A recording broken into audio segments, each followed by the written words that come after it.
No, all right. So True Crime Wifey says dog bites under the carriage of car, snow plows all over this case. Okay, I need to know if there was access, not a big snow plow, not the snow plows you see on like the city snow plows. I'm talking about the kind that'll be like on a Jeep Wrangler. Yeah, they get mounted on the front. Yeah. Yeah, that they'll mount a little one on the front, do their driveway or something. Because I remember when I was roofing once, and we had to move a Jeep Wrangler that had it was a small little plow on the front, right? It might have been that, like, just like that. It wasn't nothing crazy. And they moved it, and they had to sit it on the ground. They can't have it up off the ground while it's in park all the time. They sat Yep. it on the ground, and when they backed out the driveway, it left these huge scratch marks on the Yeah. driveway that were just like, it looked like like that. And I'm wondering if they had access to something like that, if they if that was the case. Let me just make myself clear, because I know people go in on me with the comments with this. I think she hit him, didn't know it, and he didn't have a coat on or anything, right? He was in t-shirt or whatever. I think he went outside, talked to her. She was just kind of blew him off, did a K-turn or whatever, but hit him, but didn't hit his whole body. Like, she hit his arm, and then that gets us off balance because it's snowing, and he hits his head on the pavement. Okay, he hits his head on the pavement. He's out. They don't realize that he's gone for a decent amount of time. He never comes back inside, right?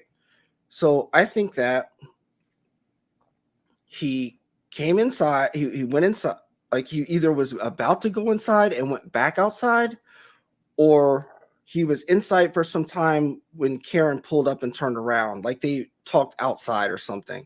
I think that she turned around. She was kind of drunk, turned around, hit him. He hit the pavement.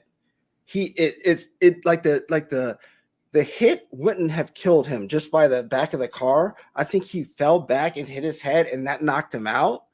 And between hitting his head and the temperature, I think that's what killed him.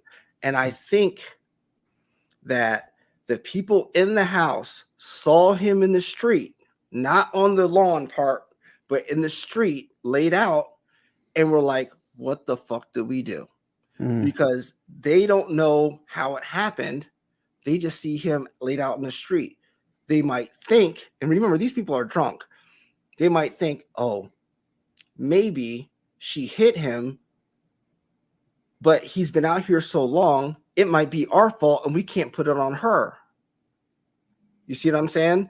So I think what they did was they took us, if they had a snowplow, I think there's a couple comments that like the ATF agent had a Jeep with a snowplow on the front end.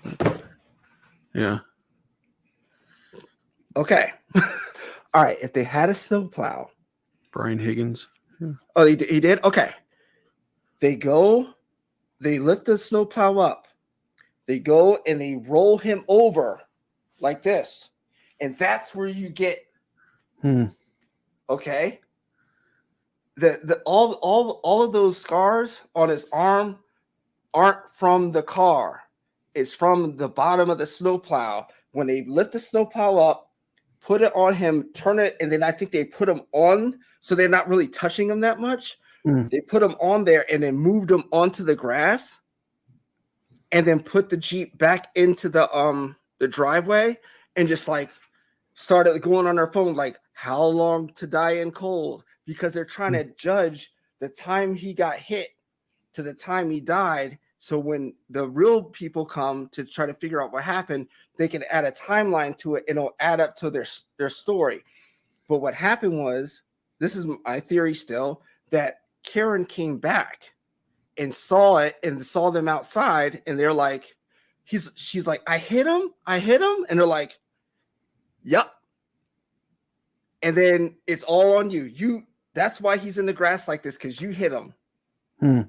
And that absolves everyone that moved his body from the street onto the grass. Wow.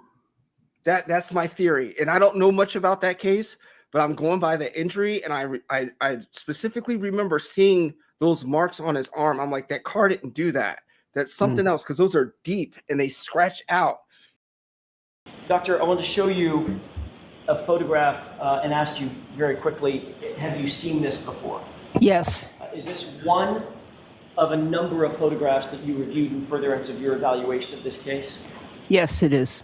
I'd like to just focus your attention on this for just a quick second and ask you, does this accurately reflect the wounds or injuries that you saw on John O'Keefe's right arm in coming to your opinions and conclusions?